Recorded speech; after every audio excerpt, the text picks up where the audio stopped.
ஓம் ஸ்ரீ குருப்யோ நமः. அங்கிங்கெனாதபடி அனைத்து இடத்திலும் நிறைந்திருப்பவர் இறைவன்.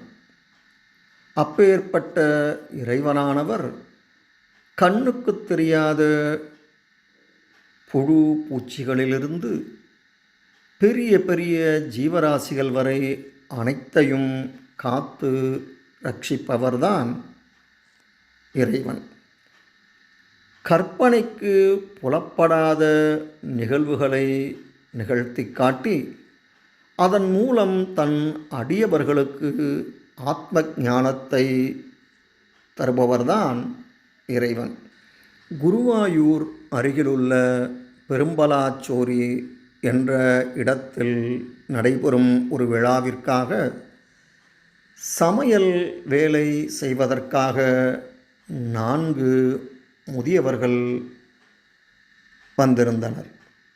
அவர்களை பார்த்த நிகழ்ச்சி ஏற்பாட்டாளர் ஏளனமாக சிரித்து, வயதான நீங்கள்தான் இங்கு சமைக்க இருக்கிறீர்களா? நாளைக்கு 1000 கலம் சாதம், குழம்பு, கூட்டு, பொரியல் என எல்லாம் செய்ய வேண்டியிருக்கிறது. வயதான உங்களால் எவ்வாறு இவை அனைத்தையும் செய்ய முடியும்? இத்தனை வயதாகியும் பணத்தாசை உங்களுக்கு போகவில்லையே என ஆணவமாக கூறினார். கிருஷ்ண பக்தர்களான அந்த வயோதிகர்கள் பள்ளி வேட்டை உற்சவத்தின் போது குருவாயூரப்பன் சன்னதியில் நின்று, ஹே குருவாயூரப்பா, உன் அருளை அடைய முடியாத எங்களை இக்கர்வம் பிடித்த நபரிடமிருந்து காப்பாற்று என்று பிரார்த்தனை செய்து தங்கள் இருப்பிடத்திற்கு திரும்பினர். மறுநாள் அதிகாலை 3 மணிக்கு 4வரும் குளத்தில் நீராடச் சென்றனர். அப்போது அவர்களுக்கு அறிமுகமான நாகோரி என்ற ஒரு பாலகன் பல் துலக்கிக் கொண்டிருப்பதை பார்த்து ஆச்சரியப்பட்டு, நாகோரி, நீ எப்போது வந்தாய் என்று கேட்டனர். அதற்கு அந்த பாலகன், நீங்கள் இங்கே சமையல் வேலைக்கு வந்தது நேற்றிரவுதான் எனக்கு தெரிய வந்தது. வயதான உங்களுக்கு உதவியாக இருக்கலாம் என்றுதான் இங்கு வந்தேன் என்றான்.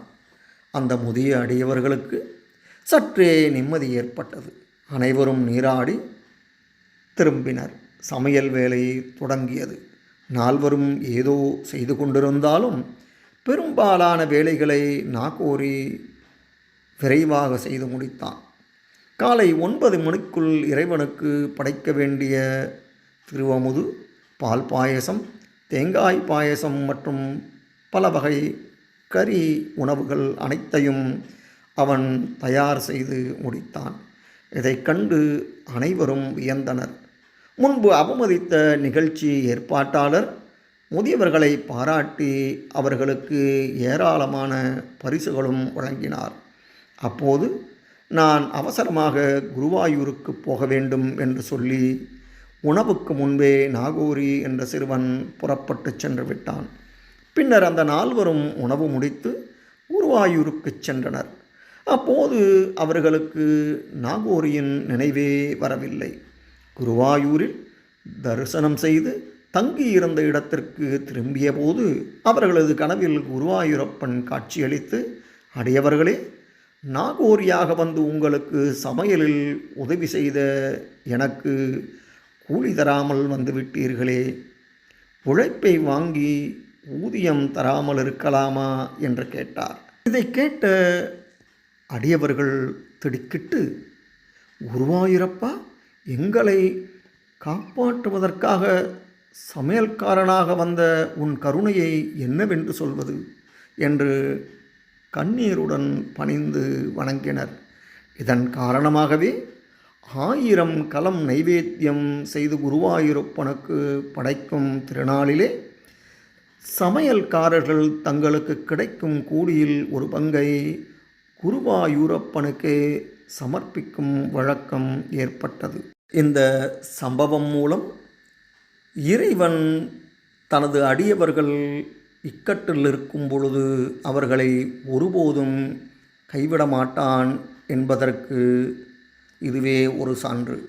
ஆகவே தினமும் பகவன் நாமாவை கூறி அவனை முழுமையாக நம்பி வழிபடுவோம். வாழ்வில் வளம் பெறுவோம். நன்றி, வணக்கம்.